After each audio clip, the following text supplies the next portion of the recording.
taking an unconventional look at stocks, property, bonds, economics, and more. This is the Total Money Management Podcast with Steve Moriarty, Tom Hill, and Jacob Senior. All right, welcome to the week that was, May 27 to 31. How we doing, gentlemen? Well, excellent. Good. It's a bit chilly in Brisbane at the minute, isn't it? Bit wet, bit chilly. It is a bit. It's a hot week, though. Yeah, well, you've been gallivanting. Very welcome. What we're going to be covering off today, key points, mortgage stress starting to show, more elbow grease. You like that? You like that? The Q ratio, NATO, building a wall, NATO, there you go. Sorry, it's been a long day. Tax cuts and wage rises, what happens next, Schiller thriller, and the US housing bubble. On fire, Steve. I know. I'm pretty good with the titles. Well, we'll kick off with the big issue, and we're just touching on the long-term bull market. It's brave to call anything but the continuation of the trend, and when markets are hot, they tend to stay hot for a while and a lot longer than most expect. Yes. I feel like it's been a lot longer than most expect for a long time. I'm just waiting for the day. It's been a damn long market. What's the saying? A broken clock's right twice a day. So if we just keep saying that it's expensive for the next 15 years, it'll eventually we'll be right. Well, I think the funny point is we're so used to sudden declines, right? Like 12 months in the GFC, it all blew up. 2000, 2003, it all blew up. 2007, 2009, 2018. But the property markets are different to stock markets. They can fall suddenly, but it's usually much longer and slower. And it's because of liquidity, and it's a different type of investment, right? You can sell out of stocks in a click of a button. Property's not like that. And so it's a little bit difficult because, you know, if we say every year, property is a terrible investment over 15 years, you have to wait 15 years to go, oh, those guys were right 15 years ago. Yeah. Right? But if we said, oh, property is a terrible investment and it collapsed in 12 months, people would be going, wow, those guys were right on the money there. Because, do you see what I mean? Like it'll fall 50% in a month, in a year. But that's unlikely to happen. Well, the reality is, right, it's only going to be the people who bought in the last few years that'll really feel it. We always go on about the price you paid. Yeah. So if property's worth $1 million now, but someone picked it up 15 years ago for $400,000, absolutely, they've already knocked $200K off the mortgage. You know, like they might see the book value drop a little bit, but that mortgage still well isn't going to ahead. be the rent absolutely is more than truly covering the mortgage. Yeah, absolutely. And there's more of them. So and there's a lot of people in that position, right? So it's probably just, the first home buyers that would be really feeling it. Yep. Anybody who bought generally, bit of a broad statement, but anybody who bought during COVID when they were throwing money at like 2% and now you're paying 6.5%, they're the people who are going. Pfft. But even then, like they would have seen capital gains in that period. Well, yeah. Like I've spoken to a few people that have bought and sold within the last few years that still made a lot of money. Yeah, but the thing is too, you've got to remember that, and I think I mentioned this a few weeks ago, when the difference with stocks is you can sell stocks and sit there. You can't sell your house and go, well, that's all right, I'm just going to sit here. Well, you need somewhere to live. Yeah, unless you're going to go rent. Right? And people say, so the old saying was, so long as you buy and sell in the same market, you'll do all right. No, if you sell at the top of the market and you buy at the top of the market, guess what? There's no difference. Net. Right? You're still going to be paying too much for a property if you buy at the top of the market. And it's the same with stocks. I just sold my stock. So, I've replunged everything into NVIDIA. It's like, oh, okay, well, if that's at the top, you're still going to lose money. Yeah, you needed to buy a couple at the bottom of the market. But the reality is people who have done that would have been carrying over some equity for the most part. So they're not on the hook for the whole amount. Mm. Yeah, that's right. So but it does soften the blow. Yeah, but don't forget too, and you're right, Tom, but there's also there's a lot of the wealth effect going on, right, which is people saying, well, this is, again, what happens. Why do we need to save money when the property's going up $100,000 a year, right? And in actual fact, let's borrow because we'll buy young Tommy a car, right? He needs a car. Well, let's just go down to the bank and pull 20 grand out of the ATM, right? The property ATM, and we'll buy the kids a car. Or what a lot of people are doing, right, of my vintage is saying, let's pull 200,000 out of the property and buy the kids a property. Yeah. You know, there's a lot of that going on. And that works as long as the property prices stay high. But if it becomes a struggle, you get this domino effect. Or right? if there's no capital gains for 5 or 10 years. The reality is it's not just property that's over expensive. It's every market at the minute, basically, apart from emerging markets and a few of the key things that we've spoke about that are expensive. Yeah. And when we talk about this, we're talking about the here and now. If you were going to invest now, yes, not if you're investing 10 years ago. Yeah. So, because a lot of people, and that's a good point, Jacob, because a lot of people go, well, it's bullshit, blah, blah, blah, blah, blah. And it's like, yeah, I know, mate, but you bought in 2009 or, and that's like I said, you listen to a lot of property gurus, they're all about 50, right? And the reason why is because when the market took off in 2000, that's 25 years ago, right? How old were they? They were 25, they had well-paid jobs, and they pivoted into property. Now, I'm not saying there's anything wrong, but what I'm saying is you have to look at that in that market cyclical terms by saying those are the people that have made money in this cycle. And what they're doing is saying, oh, Tom, you need to do what I do. And it's like, no. When you bought your property, it was 200 grand, right? And now I'm buying my property, it's 1.3 million, right? So, it's the same in stocks. If the Cape's at 10, well, you're going to get 10 or 11% per year. If the Cape's at 35, please don't expect to get 10 or 11% per year. That's not the way it works, right? And it's a really, really important point. I think, Tom, we should toggle to the end with the housing bubble, the US housing bubble. Mm-hmm. Where's that in the bottom? Right down the chow. Oh, we're done. We're going to be done in 6 minutes. What? No. But I'm just saying, if you have a look at that chart of the week, look at housing bubble 2. Like, man, it monsters housing bubble 1. It's never ending. That's ridiculous. But that's now. Can I go back? Go and look at then? go and look at the stock market. It's exactly the same. Yeah, I should have definitely bought when I was 8. Yeah. But you see what I mean? Like, that's why it's really super important to sit down and go, in 2000, Sydney property might have been, now, don't quote me on it, but Sydney property might have been 4 times income, right? Because that was the average. Fast forward 2024 and it's 13 times income. I'm sorry, the investments are completely different, right? It's completely different. And that's the point. You can't, that's why I don't say to people, here's how I made money, you should do it like I do, right? Because it's a different situation. Hang on, aren't you meant to say that we just need to sacrifice more? Isn't that what your generation needs to say to our generation? Yeah. Just work hard. It was actually harder for you because Wouldn't interest rates in my day. No, interest rates were so high in your day. It was way harder for you. Well, that's that's the exact point. Because we go, oh, God, I had 18% interest rates. And it's like, yeah, but you had good wage rises to pay for it. And the price to income was reasonable. Right? Whereas now, like you say, Tom, it's young people have just copped it really, really badly over the last 10 or 20 years. But the ones who did make it, right, well, fortunate or skilled, whatever you want to call it, who have gotten in and flipped property and made money, there's nothing wrong with that.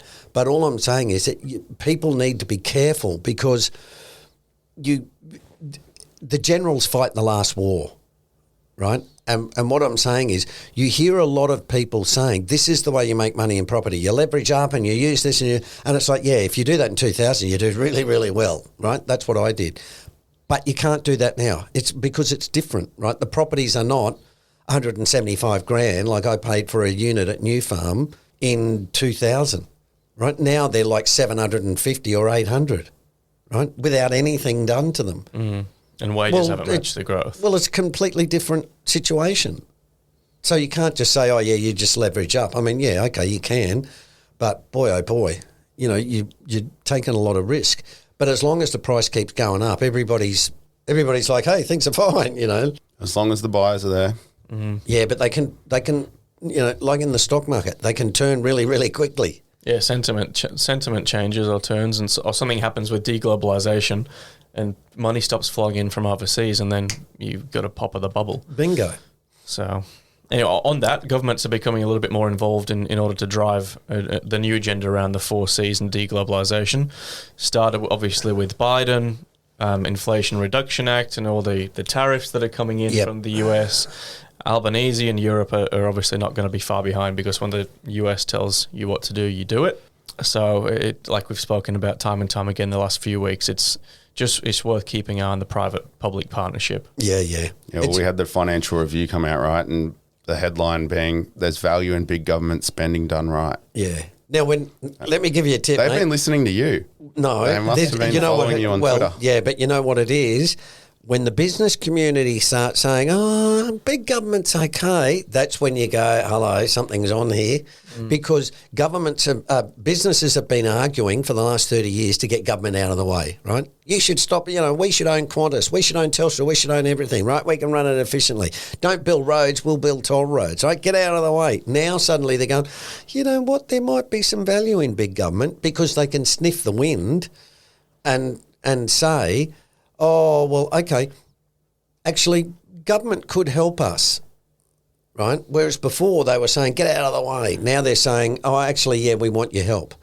And what I'm saying is there's a few of them, I think, who are starting to read the tea leaves, who go, okay, things are moving back towards government, more control, and that's where, we need to get on board. Is it driven from the subsidies and basically big government saying, we've got a lot of cash, we want to spend it? Well, no, it's again, there's always money, Jacob. It just depends on what they want to spend it on, right? And as I said, you think of COVID, right? We were all mad keen on budget surpluses, and the government had to be disciplined, and, all this sort of garbage.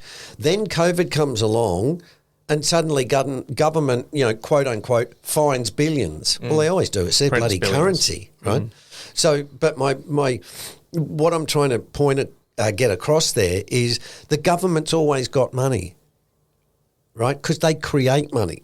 Now, you can have all sorts of arguments about it, but what I'm saying is the government says we need money to support people during COVID. Bingo, boom, there it is, and they put it in your bank account. By the way, this is coming from someone who worked in government. Yeah, absolutely. But the idea being, government, once they drive, if they decide to drive the agenda, then that's what's going on. And see, that's what Biden did, right? Biden said, right, we're going to make our own stuff here. And that's it. And so what they then say is, all right, well, what do we got to do that? Well, we got to have tariffs, and we got to have subsidies and blah, blah, blah. Okay, right, that's what we're doing. Now, there'll be, people, like we said last week, the economists are screaming, oh, my God, free markets. It's like, fellas, shut up. That's done and dusted. We're not in that part anymore. You guys are going to have to get used to the idea that the Prime Minister and Cabinet are going to be driving the agenda a lot more than, the people squealing about free markets, right? And it's, as I say, we're transitioning that way. But you don't know that unless you're my age, where you saw the previous transition from government. Away from government. Yeah, from government to, from big government to small government. Now we're going from small government to big government, right? And that's what I'm trying to say to people. As an investor, you're going to have to get used to that stuff, because it becomes a little bit more tricky to invest. Like we were talking about defence stocks, right? Gone through the roof in Europe. Why? Yeah. Everybody, the smart money's looking to go, these dudes are going to build a lot of bombs. Okay, let's go and find some really good companies that are going to get the money, right? Commodities are going crazy. Absolutely. Yeah. It's the same with mining here, right? Like Albo gave Gina Reinhardt $800 million for a company called Arafura, right, to develop rare earths. Right? I don't hear anybody complaining about that. At least Gina Reinhardt's not complaining. On a personal note, what would you rather, if you could decide? In terms of you've what? seen it go from big government to small government back to big government. Well, look, to be quite honest, Jacob, it depends on, and it's this thing about, and I harp on it a bit, about static versus dynamic. When people make a lot of statements, it's a static statement that is relevant to one point in time, right? So if I said to you, Jacob, listen, mate, I'm a small government guy. We really need to get government out of the picture and blah, blah, blah, right? Until I decide that the government should do something for me. Then I want big government in there because, it's the right thing to do. But what I'm saying is when you make a statement, it's difficult because you're talking in the here and now, whereas the situation changes. Yeah, you got to learn how to thrive in both environments. Well, yeah, but also too, because things change, well, you've got to adapt to that. Sorry, that's what you just said. But what I'm saying is, if things are going along fine, right? Look at COVID, right? With small government, we're all into small government. Everything's fine. The market's working, blah blah. But as soon as COVID hit, I didn't hear too many people going, "Oh, geez, I don't think the government should be giving us money and blowing out the budget deficit." Right? Everybody was going, "Hey, this is bloody great. Morrison's throwing the money around everywhere." Right? And it's hypocritical when you go, "Hang on, dude, I thought you're a small government guy, free market." Oh, no, But I need help now. Yeah. As I said, I've got a relation who was, small L liberal, right? Ran a small business. Oh, the government should get out of the way. Young guy, really conscientious, right? Goes and gets a job with the government, right? Now he's being paid, a bucket load of money, and he's a tradie, 9-day fortnights, right? Days off, overtime, right? Making a bucket load of money. And I'd say to him, "Hello, I thought you were a guy who didn't like government. Now you're standing there comping, $3 or $4 grand or $5 grand a week. Complaints about government, like 9-day fortnights." So you see what I mean? It's a bit like Circumstantial. Exactly. Sometimes you need big government, sometimes you don't. That's the argument. But there are extremes on either end, which say you should never have government, and then you got the mad lefties who say, we should be all raving communists, right? And you got the other ones who say, no, we should be all raging libertarians. Yeah. Most of us are in the middle who say, well, if you fall down on your luck, you need some help. Yeah. Right? You can't just say to people, "Oh, you suffered some bad luck." Oh, well, bad luck. You should just live in poverty for the rest of your life. I mean, and then when they steal your car, you go, "That's outrageous." Sorry. What do you expect him to do? Yeah. Right? That's actually a good way to put it. Now, Tuesday, we've got a chart here that talks about the Q ratio. Why is the Q ratio important? It's not something I'm too familiar with. Because it just is, Tom. Yeah, well, what is No, it? So it it's is. the total price of the market divided by the replacement cost of all its companies. What is that? Okay. The Shiller-Cape ratio is the cyclically adjusted price to earnings. Yep. Yeah. Right? So what you earn. Okay? The Q ratio is the book value of your assets. So you might say to me, "Steve, my coffee shop makes $1,000 a week. It earns," right? So I can say, Tom wants to sell it for $100,000. It makes $1,000 a week, blah, blah, blah, right? And I say, or if I look at the book value, I might say, well, that coffee machine's worth $5 grand and, those desks and all the equipment, right? PPE, plant, property and equipment, right? So what it gives you an idea is you can work out. Now, if I came to you and you said to me, "Steve, I want to sell you my coffee shop." And I said, "Okay, Tom, you want $100,000 for it," right? I might look at the equipment and say, well, geez, there's $150,000 worth of equipment here. Why would I go and start a new coffee shop, spend $150,000 on equipment, spend money in marketing and all that sort of stuff when I can just buy yours for 100, right? So that's the idea. The Q ratio is basically saying, like at the moment, it's 3 standard deviations, right? So what that means is everybody's selling their stuff really, really expensive, right? What you want is a Q ratio that's really low. So in that sense, you come to me and say, "Oh God, Steve, just buy my coffee shop." So it's a valuation metric. Yeah. Give me 50 grand. And I go, "Dude, you got 150 grand's worth of stuff." Because in the old days, Ben Graham would say, buy the coffee shop, strip it, right? Sell everything. Bingo, you made 100 grand. Yeah. It's Right? divided by the asset replacement cost. Yes. And Gotcha. that's what they did in the 80s. You know the movie Michael Douglas was in, Wall Street, right? That was the idea. He wanted to buy the airline and he wanted to strip it, right? Sell everything out and make money, right? And remember his son, Charlie Sheen, his old man is the union guy in the airlines who's going, bro, what about the workers? And, of course, Michael Douglas is like, stuff the workers, I'm going to sell the planes, they can do it. And that's what the 80s was about, right? Because that was what was going on. So it's obviously 3 standard deviations above the geometric mean at the moment. That means that the replacement costs are 3 standard deviations higher. It's really high. Than what they should be. Yeah. Or what the mean is. I just like your example. 3 standard deviations means you expect 8 foot tall men to continue to enter the room. Is it possible? Yes. Is it probable? No. Yeah. So that's the.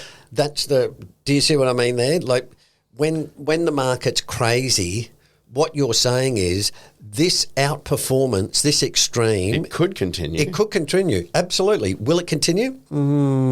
Is it likely to continue? Well, again, yeah, because we've got market history. Now, look, I can't tell you when it's going to fall. I can't tell you how far it's going to fall. But what I can tell you is if you look at history, right, you look back and go, well, every time it's been this crazy, it's fallen. Now, it might take 10 years. It might take 10 months. But if you're investing now, it's a really... Be mindful of that. Well, in the US, this is the US, okay? I'm really looking forward to when we can make a podcast and it's a standard deviation below the mean, and we can be like, boys and girls, let's go, get in. Capes at 10, Q's at 0.4. Yeah. The title will be Told You So. And we'll be like, Steve will be in a retirement village, so we'll be taking the equipment around there. You'll be wheeling me out at 90 going, guess what, Steve? The Cape's at 10. I'll be going, what Cape? What are you talking about? Let me put my teeth in. And we still won't have a house. Your parents will give you a house. That's what we do. You get a car, then you work up to a house, then you get a wedding present, then you get grandkids. On Wednesday, we're talking about the 6 NATO states are planning a drone wall to defend their borders with Russia. I think this probably indicates that we're not friends anymore. Yeah. So we're building like Trump's wall that divides Mexico and the US, but drones. I don't know if Well- I'm going to be allowed to sell my Russian stocks anytime soon. I think they're going to continue to be frozen. Yes. They'll come back Unfortunately. online at 1 cent. Or Hey, if Well, they come back online, the big thing return will be stupid. The big thing that happened this week is, and this is in all seriousness, the Ukrainians have said, we want weapons that can strike Russia. Right? So think of it this way. Generally what happens is Ukraine is defending its territory. It's not attacking Russia. Right? So it hasn't said, well, if they're going to hit Kyiv, we're going to go and bomb Moscow. Right? And the Americans have said to the Ukrainians, listen, we'll give you weapons, but don't go antagonising Putin by bombing Moscow and St. Petersburg and, he'll get the shits and use nuclear weapons. Right? That's been the concern. The US this week said, all right, we'll let you do some limited stuff about striking Russia. Okay? That You can poke the bear with a tiny stick. Well, it's starting to raise the stakes a bit. Okay? And what happens?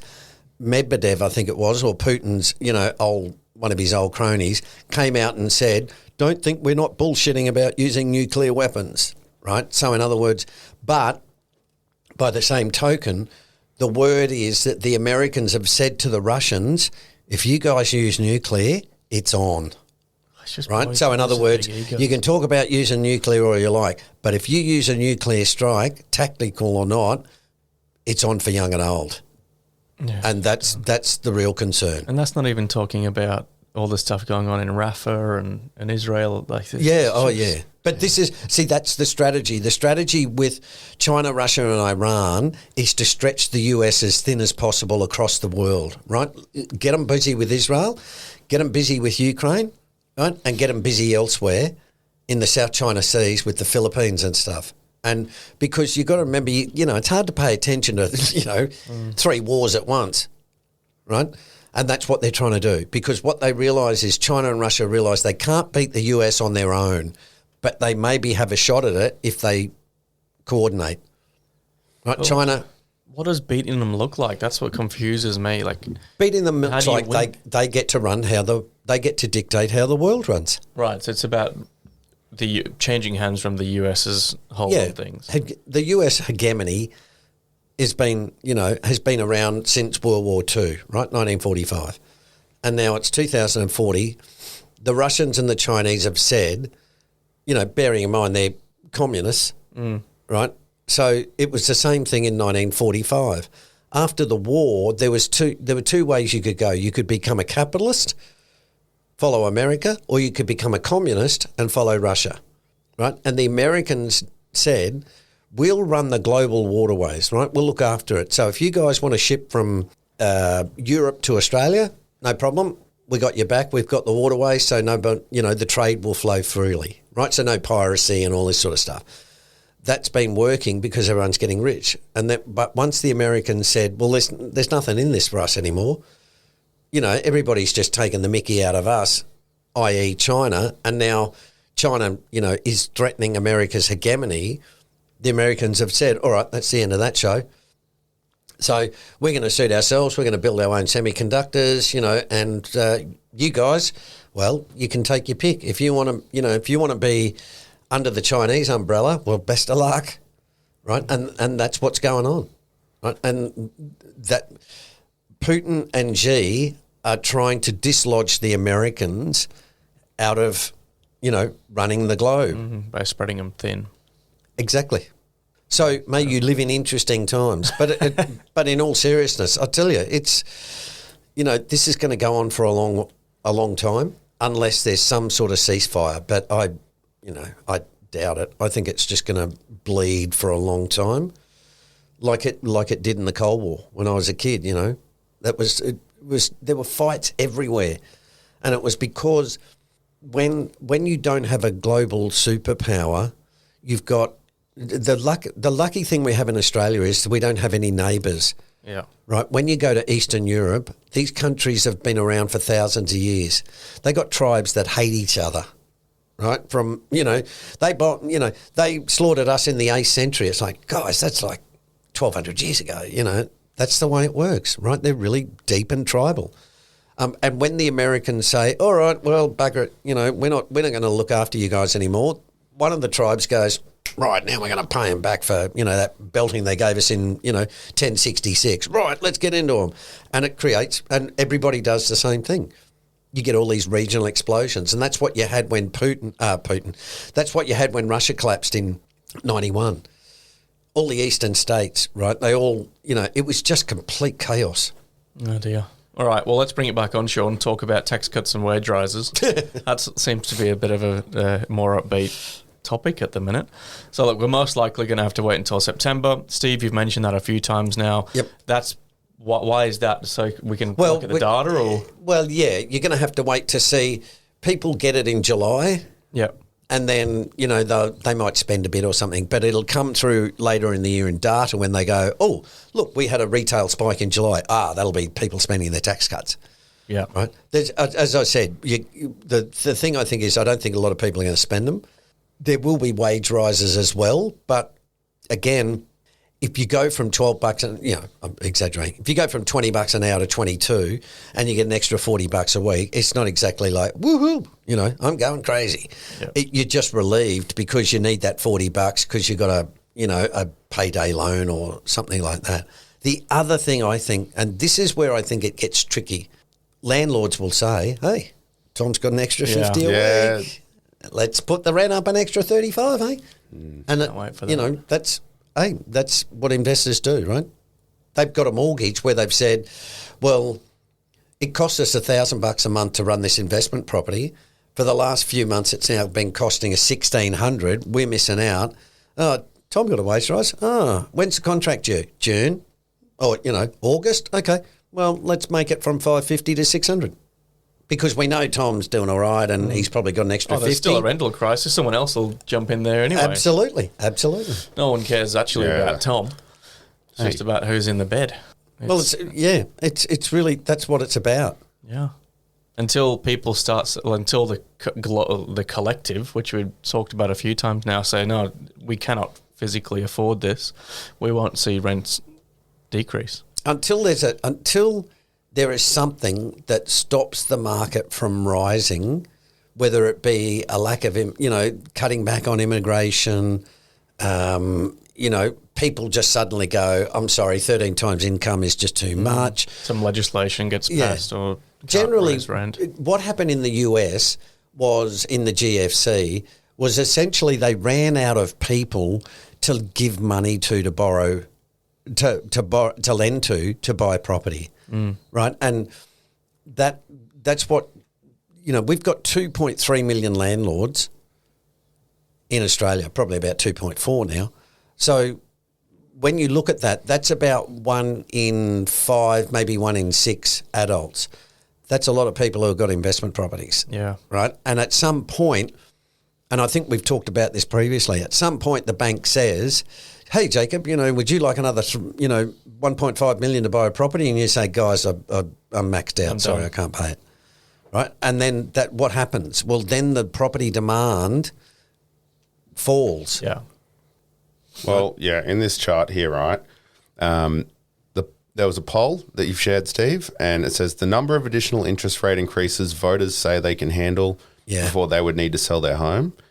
And if we go, it's categorised in a few categories. 1, federal vote intention, location, and financial stress. Yep. 51% of people who responded, who are current mortgage holders, said one more interest rate rise would cause a great deal of stress. Yeah, which means they're generally already having a little bit of an issue. Yeah. Well, I mean, they would have said that 3 rises ago, though, because that's recency bias, right? Oh, yes and no. It depends. They might have comfortably had an extra 200 a week, and then 3, rate rises ago it had gone up $30, and they go, oh, well, that's cool. We still got 70. Yeah. I think what's happening is a lot of people have been using their offset accounts and stuff, running it down, and then by saying, oh, well, we're all right, we've still got IE savings. Yeah, we'll weather the storm until... But then it gets to a point where you've got no money and you have to come up with $4,500 a month rather than $3,000. That's when it starts to go, okay, we need to... And that's we're in rental stress. But we're in mortgage stress. But there's just as many people in rental stress. You just look at it and go, oh, God, what a shit show. I mean, it's just, it's just a nightmare. It's just a nightmare. But anyway. Maybe we'll buy just a big lot of land, put heaps of tents on it. Well, charge it's people $100 a week and they can live in my tent. Mate, I don't know what the solution is. But from an investment point of view, purely from an investment point of view, I am simply saying, look at the yield, right? And if you say, but Steve, I'm going to buy at $2 million, it's going to be worth $3 million in 5 years. Okay, that's fine, because you probably bought it 5 years ago, $1.5 million, it's gone to $2 million. Mm-hmm. But at some point it stops, and you can't see where it stops, right? Because if you did, you'd sell it the day before, the market plunges. It's like the same with stocks, right? You never know, right? Like those higher end properties, maybe they won't be as impacted as much because there is like the people who can afford them. Yeah, but that's a tiny cohort, Tom. True. Right? Yeah. They're not the people with mortgages. It's the ones with mortgages you got to worry about, right? Because they're the ones who say, listen, we got to sell this property. And if there's one Tom, there might be 10,000 Toms going, we've got to sell this property. Suddenly, you turn around and go, hang on, well, how come the property prices are falling? It's because we're all in mortgage stress and we've all made the decision to get rid of it. There's no Toms left with houses. Well, there's no Jacobs left to buy, right? So that's where, eventually it meets the market. Starts to turn. Now, in the bonus section, in the week that was, we've got a short 9-minute reminder from Schiller regarding bubbles. The man himself. The first point, he was very early to call the bubbles, but the reality is the losses went past the gains overall. Yep. Bubbles are more about extremely rapid rises in a short space of time. And a reminder that in 96 to 2000, the tech sector went up somewhere around 100%. In 2003 to 2007, the stock market doubled again.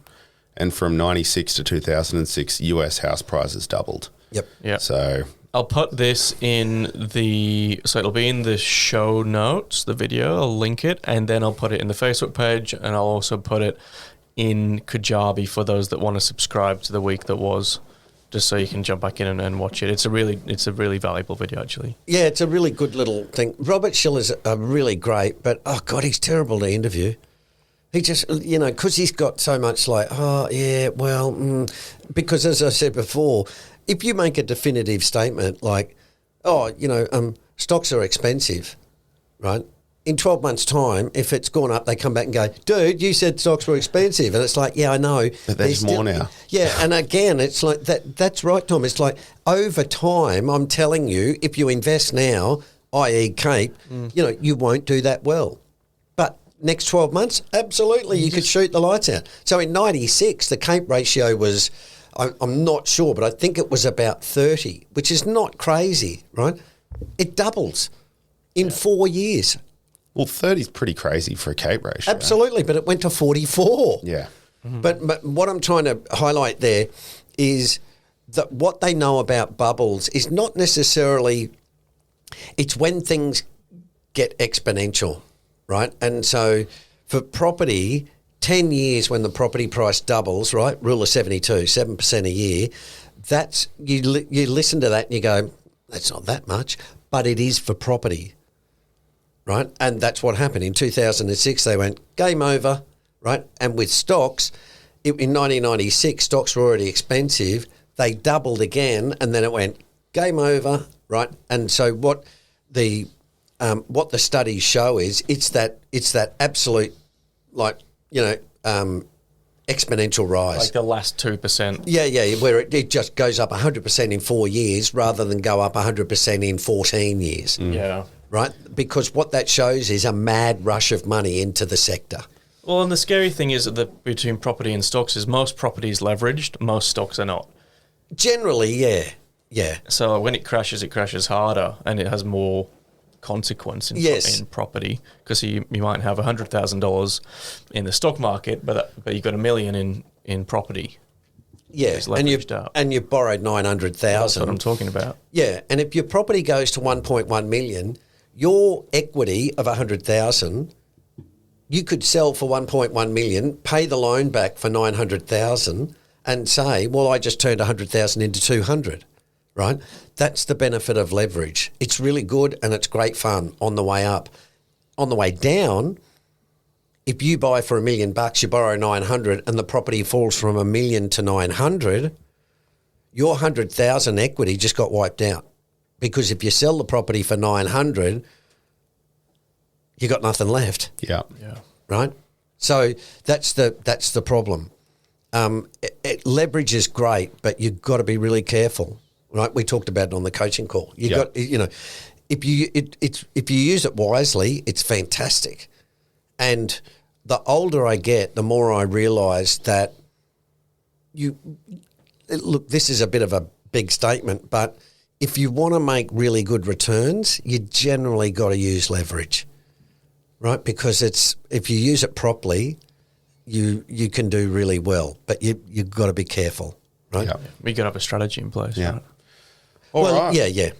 Well, I think that's finished us up for the week. So yeah, we'll leave it there. Perfect. I think the last thing would be, again, subscribe to The Week That Was. It's free on the website, totalmoneymanagement.com.au, and you'll get these weekly updates delivered every Saturday morning into your inbox. So what a way to spend the weekend with us. Thrilling. All right. Cheers, fellas. Thank you. Cheers, folks.